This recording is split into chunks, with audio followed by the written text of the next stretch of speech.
Installation करने का तरीका हमारे पास क्या हो सकता है।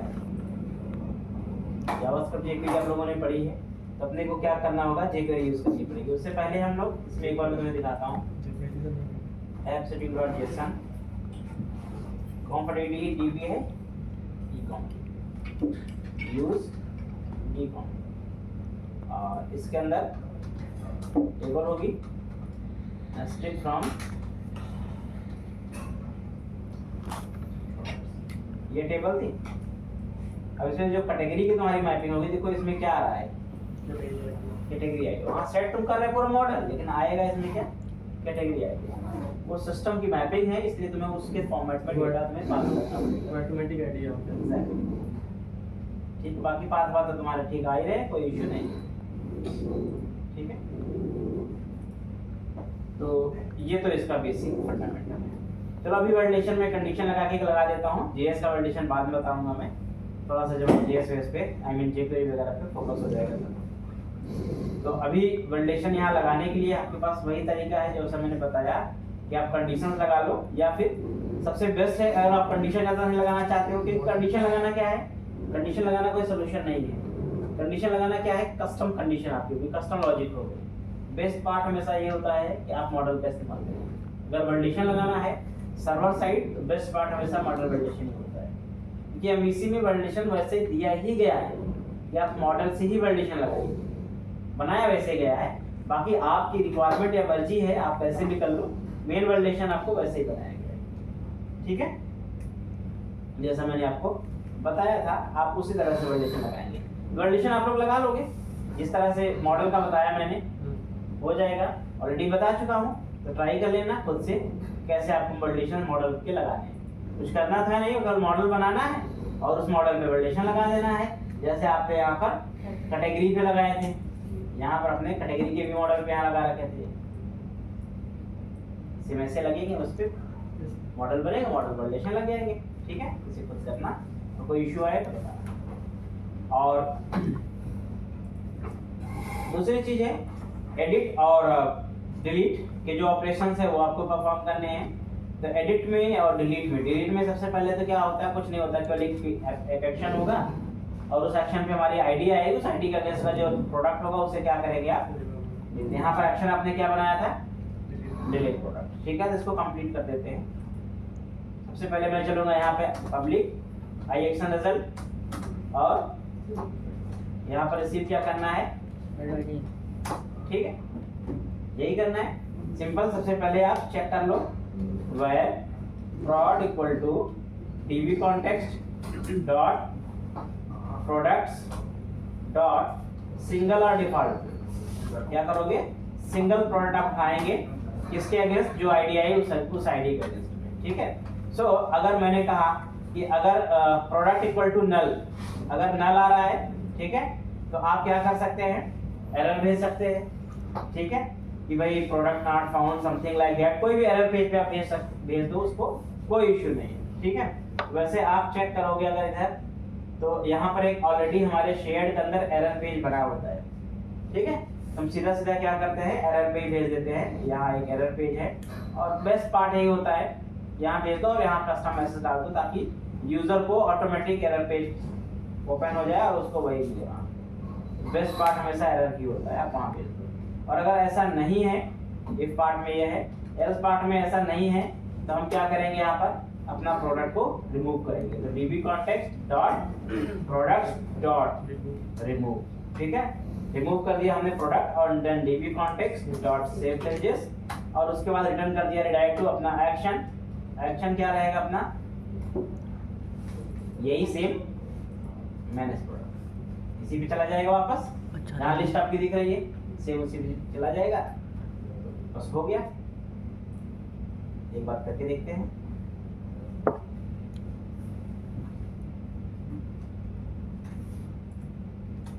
Manage product. अभी मुझे यहाँ पर मान लो प्रोडक्ट आईडी 2 डिलीट करनी है, डिलीट पे क्लिक किया, डिलीट हो गया इजीली, कोई इश्यू नहीं आया।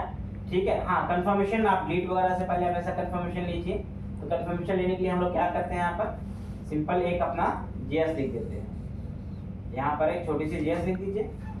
तो ऑन क्लिक पे क्या लिखोगे, ऑन क्लिक पे कंफर्म नाम का फंक्शन होता है, तो रिटर्न लिखोगे कंफर्म, और क्या कंफर्म करना है, इसमें दो चीज आती है, are you sure to remove this product, ठीक है। सो वंस अगर वो यस पे क्लिक करेगा रिटर्न करेगा ट्रू, और ऑन क्लिक आपका चल जाएगा, और अगर नो पे क्लिक करेगा तो रिटर्न करेगा फॉल्स, और आपका ऑन क्लिक नहीं चलेगा। नहीं चलेगा मतलब फॉर्म सबमिट नहीं होगा। तो अगर मैं यहाँ पे चलता हूँ, अब मैंने डिलीट पे क्लिक किया, कंफर्मेशन आ गई, ठीक है। कैंसिल पे क्लिक किया, कुछ एक्शन नहीं हुआ, रिटर्न हो गया फॉल्स। अगर मैंने यहाँ पर ओके पे क्लिक किया तो रिटर्न करेगा ये ट्रू, जब ट्रू रिटर्न करेगा तो क्या हो जाएगा, यानी कि डेटा आपका फॉर्म सबमिट। सर यस और नो भी लगा सकते हैं? यस नो जो ओके और कैंसिल आ रहा था उसकी जगह पे, तो फिर ये फंक्शन नहीं यूज किए, तो हम इनबिल्ट यूज कर रहे हैं कंफर्म ना। हाँ, फिर उसके लिए तुम्हें कस्टम पॉपअप बनाना पड़ेगा, कस्टम पॉपअप बनाना पड़ेगा। और कस्टम पॉपअप तुम वैसे बूटस्ट्रैप वगैरह में कस्टम पॉपअप आते हैं, पॉपअप बने हुए कंफर्म पॉपअप, या उसकी आजकल बहुत सारी लाइब्रेरी चल रही है। जैसे आजकल तुम लाइब्रेरी चेक करोगे तो एक आता है स्वीट अलर्ट करके, चेक करोगे, और तुम्हें उसके अलावा बहुत सारी लाइब्रेरी है, अभी यूज करना हो तो बहुत सारी लाइब्रेरी तुम्हें मिल जाती है, ठीक है। तो वो सब यूज करते हैं लोग प्रोजेक्ट के अंदर अच्छे से कंफर्मेशन मैसेज दिखाने के लिए। ये तो जावास्क्रिप्ट का इनबिल्ट फंक्शन है जिसको हम यूज कर रहे हैं। बाकी जिसको थोड़ा सा और ज़्यादा अच्छा चाहिए, ज़्यादा फैंसी चाहिए, उसके लिए लाइब्रेरी यूज कर लें। वैसे ये भी पर्याप्त है, ठीक है। एडिशनल लाइब्रेरी इनमें लगाने का कोई फायदा होता नहीं है, वो वेबसाइट पे केवल लोड बढ़ता है, एप्लीकेशन लोड बढ़ता है। अगर आपको फैंसी वेबसाइट बनानी है तब तो अलग चीज़ है, फैंसी नहीं है तो कोई दिक्कत नहीं, इससे आपका काम सही चलता है, ठीक है। जैसे अब यहाँ पर आपका डिलीट का चल रहा है, सेम आप क्या करोगे, एडिट पे भी कर दोगे। ऐसे ही एडिट पे भी कंफर्मेशन ले लोगे, are you sure edit this product. अगर क्लिक करता है तो कहाँ जाएगा, एडिट प्रोडक्ट पे जाएगा। और आपको क्या करना है, सिंपल एक एक्शन बनाना है, पब्लिक आई एक्शन रिजल्ट क्या, एडिट प्रोडक्ट इन सेम चीज। और सेम क्या करोगे आप, प्रोडक्ट जो भी मिलेगा सेम ऐसे ही करना, कोड तो ऐसे ही करेंगे आप, ठीक है। तो अगर प्रोडक्ट यहाँ पे नल आ गया तो क्या करेगा, वो रिटर्न कर देगा एरर पे, और नल नहीं आया तो रिटर्न क्या करेगा, रिटर्न कर देगा ये व्यू को। यहाँ पर ये क्या रिटर्न करेगा, व्यू, और व्यू पे क्या करेगा अपना ये प्रोड जो भी होगा उसे पास कर देगा, ठीक है। उस व्यू में क्या रहेगा, जैसे आपका क्रिएट का फॉर्म है वैसे क्या रहेगा, अपडेट का फॉर्म रहेगा, ठीक है। अब अपडेट के फॉर्म में क्या है, डेटा आपको ऑटो पॉपुलेट करके दिखाने होते हैं, तो उसके लिए आपके पास मॉडल होना चाहिए, यानी कि पॉपअप होना चाहिए, और उसके सॉरी मॉडल होना चाहिए जिससे आप डेटा ASP फॉर के थ्रू मैप करा पाओ, ठीक है। बेस्ट तरीका हमेशा यही है कि मॉडल बना के काम करो। अदरवाइज वैसे वैल्यू एट्रीब्यूट यूज करके भी आप कर सकते हो, कोई इशू नहीं है, लेकिन बेस्ट पार्ट हमेशा ये है मॉडल का इस्तेमाल करो, ज्यादा सही है, ठीक है। तो अब मुझे सिंपली क्या करना है, मॉडल चाहिए होगा एक। अब एक काम करते हैं, प्रोडक्ट का भी एक व्यू मॉडल बना लेते हैं। तो यहाँ पर मेरे पास क्या है, प्रोडक्ट है ही, कॉपी कर लो इसको, और यहाँ पे चलोगे आप इधर व्यू मॉडल का फोल्डर है ना, एक क्लास बना लिया आप,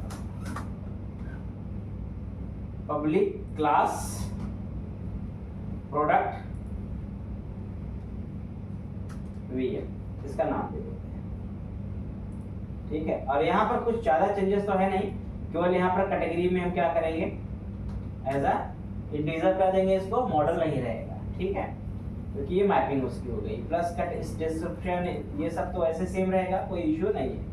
अब क्या करना है, आपको अपना जो व्यू ऐड करोगे, अब यही आप सेम यूज कर लेना ऐड पे भी, ये मॉडल आपके ऐड पे भी काम आ जाएगा, जहाँ मैंने नहीं यूज किया था, वैलिडेशन वगैरह उससे हो जाएगा। तो अभी क्या करना है, यहाँ पर इसका एक फॉर्म बनेगा एडिट का, राइट क्लिक करोगे, ऐड करोगे एक व्यू, इस पर आपको क्रिएट के जैसा बिल्कुल फॉर्म बनाना होगा, एडिट प्रोडक्ट, ठीक है। इसमें जो ऐड प्रोडक्ट वाला फॉर्म है, सेम फॉर्म उठाएंगे, सेम उठाना है, चिपका देना, ठीक है। चेंजेस क्या क्या करनी है आपको होगी, यहाँ मॉडल हम इस्तेमाल करेंगे, इसमें तो क्या होगा, ऐड मॉडल, ठीक है। और कहाँ से आएगा ये MC prod dot models dot product VM, ये मॉडल आपका रहेगा। ठीक है, यहाँ पर एडिट प्रोडक्ट आप टाइटल चेंज कर दो इसका। एक्शन कहाँ जाएगा, ये एडिट प्रोडक्ट पे जाएगा, सब कुछ सेम रहेगा, एक्शन ही बदलेगा केवल। प्रोडक्ट का नेम आप यहाँ पर डायरेक्ट नेम यूज करने के बाद क्या यूज करेंगे, एएसपी डेटा मैप करा देगा, इसके लिए है ये नेम। ठीक है, और वही एरर के लिए भी सेम रहेगा, validation for LSP validation for name. ठीक है, तो ये आपका वैलिडेशन हो गया प्लस ये हो गया, दोनों चीजें। सिमिलरली आपको इधर भी चेंज करना है, ASP for validation ASP validation for price और ASP for description validation for image. देखो इमेज पे थोड़ा सा केस है, इमेज पे हमें ASP फॉर वैसे नहीं दिखा सकते क्योंकि हमारी जो इमेज आ रही है या इमेज आएगी, पाथ आएगा इमेज का ना, तो इमेज का जो पाथ बेसिकली आएगा हमारे पास वो हम ऐसे डायरेक्टली नहीं दिखा सकते। उसका हमारे पास तरीका क्या होना चाहिए या किस तरीके से दिखाएंगे उसको, हम चाहे एग्जिस्टिंग इमेज दिखाना चाहें तो एक IMG टैग में दिखाएंगे, एक IMG टैग दिखाएंगे, पिछली इमेज दिखती रहेगी, और नहीं वो चेंज करना चाहे तो कर सकता है, तो वो उस तरीके से दिखा सकते हो। अदरवाइज आपको नहीं जरूरत समझ में आती है तो आप डेटा केवल मैप करा दो, ASP for image, ASP for image, category ASP for category, और व्यू बैक में डेटा ऐसे ही कैटेगरी तो सारी आएगी, बस इसमें आपको एक चीज ध्यान रखनी पड़ेगी, जो भी कैटेगरी आएगी उसको ऑटो सेलेक्ट करना पड़ेगा। ठीक है, तो उसका तरीका क्या रहेगा, कुछ चेंजेस यहाँ पर छोटी छोटी हैं वो देखते हैं कैसे करनी है। अब देखो ये तो मैंने सब कुछ बना दिया, सबमिट भी बना दिया इसका, और अब जब आप एडिट प्रोडक्ट पे क्लिक करेंगे या सबमिट करेंगे तो ये अपने कंट्रोलर पे जाएगा, कहाँ जाएगा अपने ये कंट्रोलर पे, और एक एक्शन यहाँ पर बनेगा किसका, पोस्ट का, एक्शन रिजल्ट, और इसमें आप क्या करोगे, प्रोडक्ट वीएम से डेटा रिसीव करना है। ठीक है, ऐसे, और यहाँ क्या लगा दोगे आप, HTTP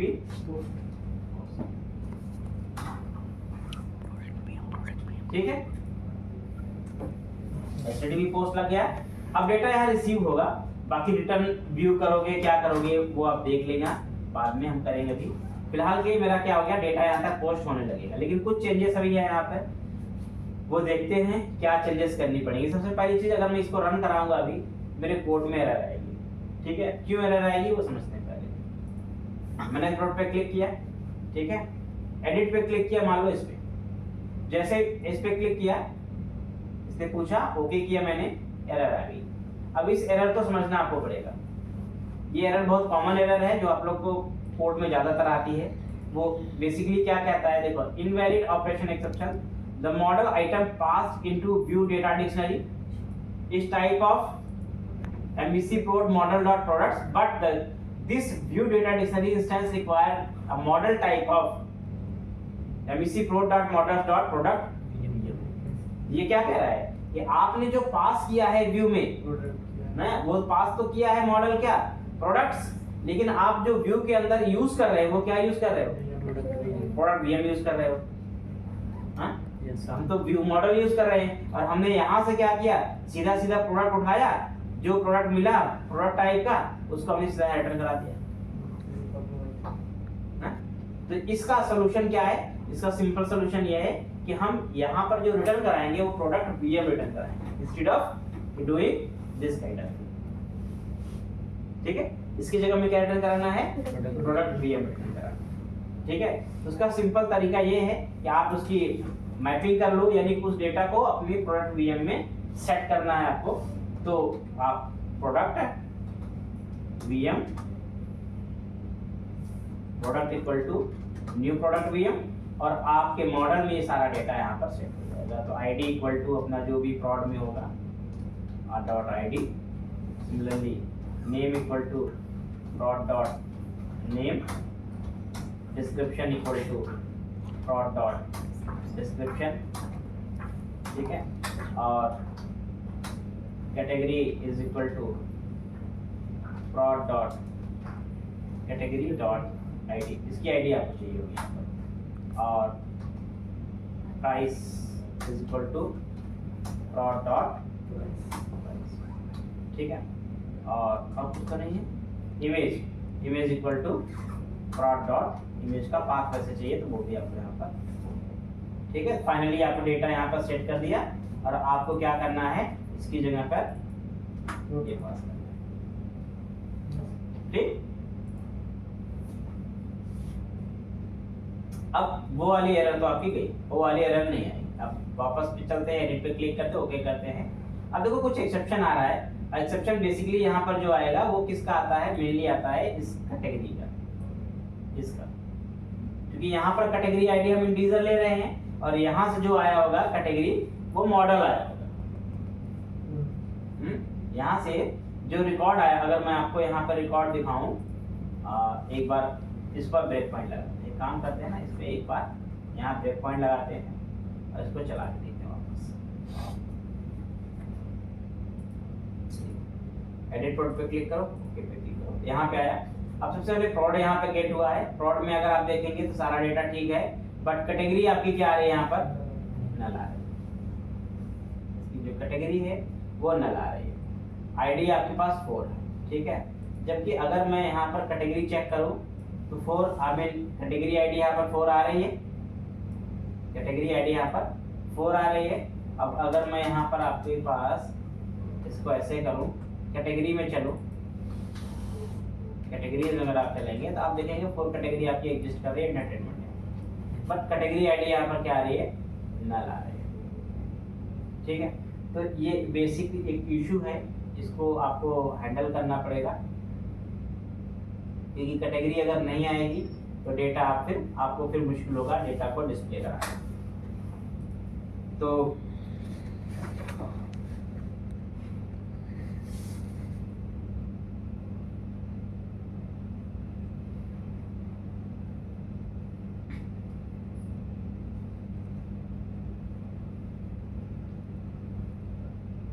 इंक्लूड से कर सकते हैं। हाँ, तो अब वही काम करना पड़ेगा अपने को, इंक्लूड यूज करना पड़ेगा। तो वही मैं चेक कर रहा हूँ इसमें,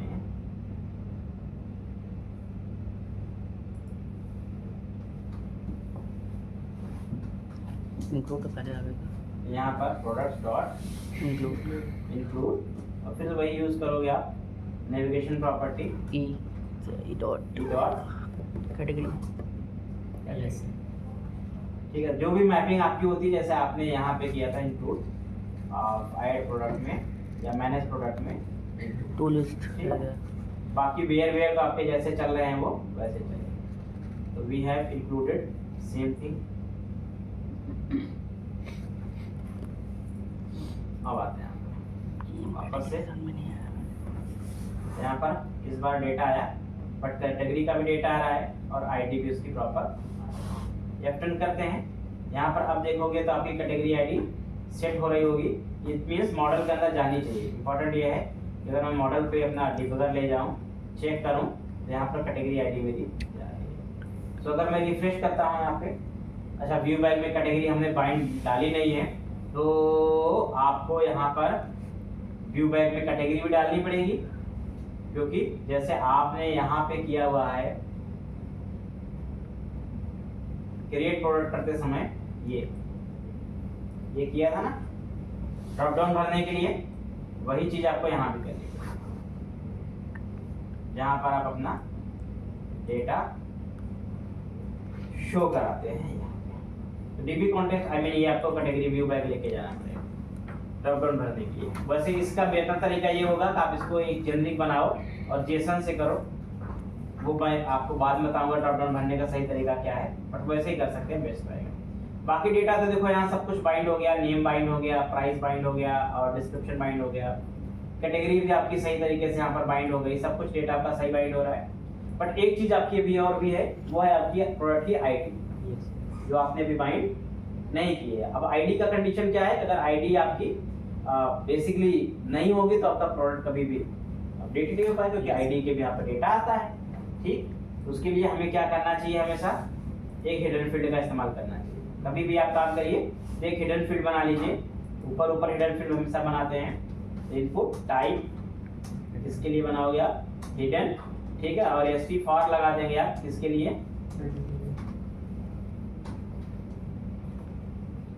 आईडी। बस जो भी आपके पास आईडी होगी वो क्या होगी, हिडन फील्ड में बन के आ जाएगी, और वो आईडी जब आप सबमिट करोगे फॉर्म को तो आईडी फॉर्म पे जाएगी भी, और उसी आईडी का अगेंस्ट आप यहाँ पर अपना जो प्रोडक्ट होगा वो अपडेट करोगे। ठीक है,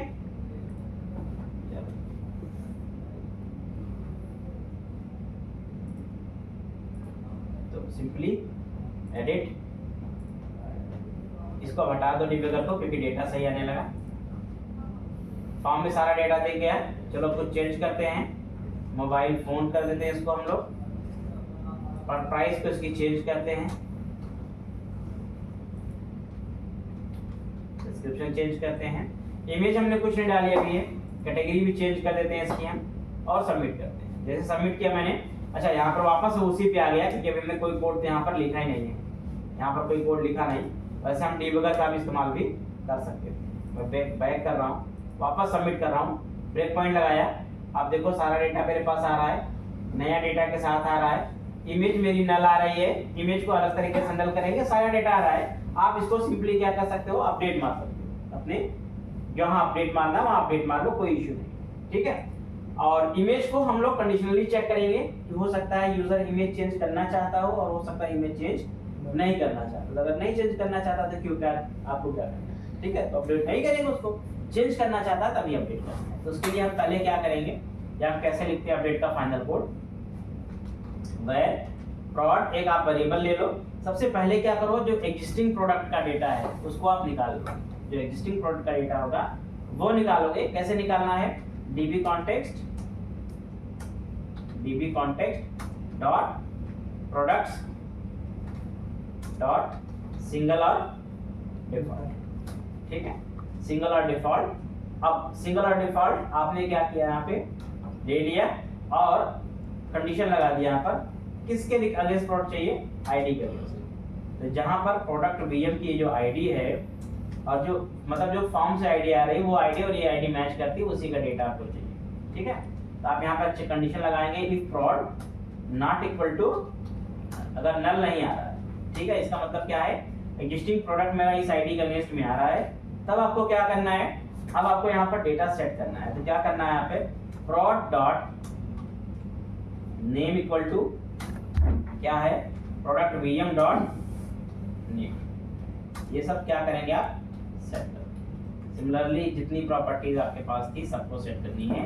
तो नेम पे नेम, प्राइस पे प्राइस, डिस्क्रिप्शन डिस्क्रिप्शन, और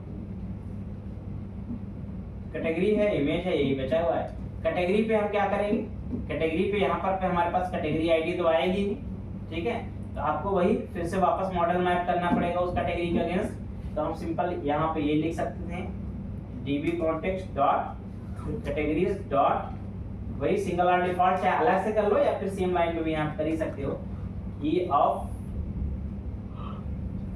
ID is equal to product VM dot category. इसके अगेंस्ट जो भी प्रोडक्ट मिलेगा वो क्या हो जाएगा, उस कैटेगरी में सेट हो जाएगा। प्लस इमेज है यहाँ पर मेन, अब क्या है लास्ट में अपने पास इमेज है, तो इमेज को हम क्या सेट करेंगे, इमेज की कंडीशन यहाँ पर अलग तरीके से हैंडल होगी। इमेज की कंडीशन कैसे हैंडल होगी, सबसे पहले आप इमेज को गेट करोगे, तो वेयर एक गेट कर लेते हैं इमेज इक्वल टू, ठीक है, क्या गेट करते हैं, request dot forms dot files. Condition पहले लगा लो एक, तो अब if request dot forms dot files dot count, count क्या है, ग्रेटर देन 0, मतलब फॉर्म से फाइल आ रही है, तब आप क्या करेंगे, यहाँ पर आप फाइल्स ऑफ, चाहे 0 पोजीशन दे दो या फिर नेम दे दो, दोनों से फाइल आपकी क्या हो जाएगी, उठ जाएगी, गेट हो जाएगी। तो अगर मेरे पास फाइल आ रही है तो मैं क्या करूंगा, फाइल को गेट करूंगा और उसके बाद इसको मैं क्या करूंगा, अपलोड फाइल, इसके अंदर मैं इमेज को पास कर दूंगा, ठीक है। और इसका पाथ रिसीव करने के लिए मेरे पास एक वेरिएबल होना चाहिए, string file path equal to, पहले इसे आप एम्प्टी असाइन कर दो, फिर क्या करोगे, इस फाइल पाथ पे आप इसको ऐसे कर दिया मैंने, और ये फाइल पाथ फिर मैंने क्या किया यहाँ पर, ठीक है। ये फाइल पाथ आपने पास किया, हाँ, बट इस पाथ में आपको बेसिक एक कंडीशन और लिखनी है कि ऐसा ना हो कि फाइल यूजर ने पास नहीं किया और आपका गलत फाइल पाथ चला जाए। क्या है कंडीशन, हमेशा लिखो, क्या लिखोगे, एक टर्नरी ऑपरेटर लगा दो कि अगर ये मेरे पास क्या है, ये मेरे पास अगर सॉरी इक्वल टू अगर ये क्या है, स्ट्रिंग डॉट एम्प्टी अगर है, ठीक है, देन क्वेश्चन मार्क लगा दो। अगर एम्प्टी है तो जो इमेज एग्जिस्टिंग है मेरे पास, जो जैसा है वो जाएगा, नहीं तो ये फाइल पास है। फायदा क्या रहेगा कि अगर मान लो यूजर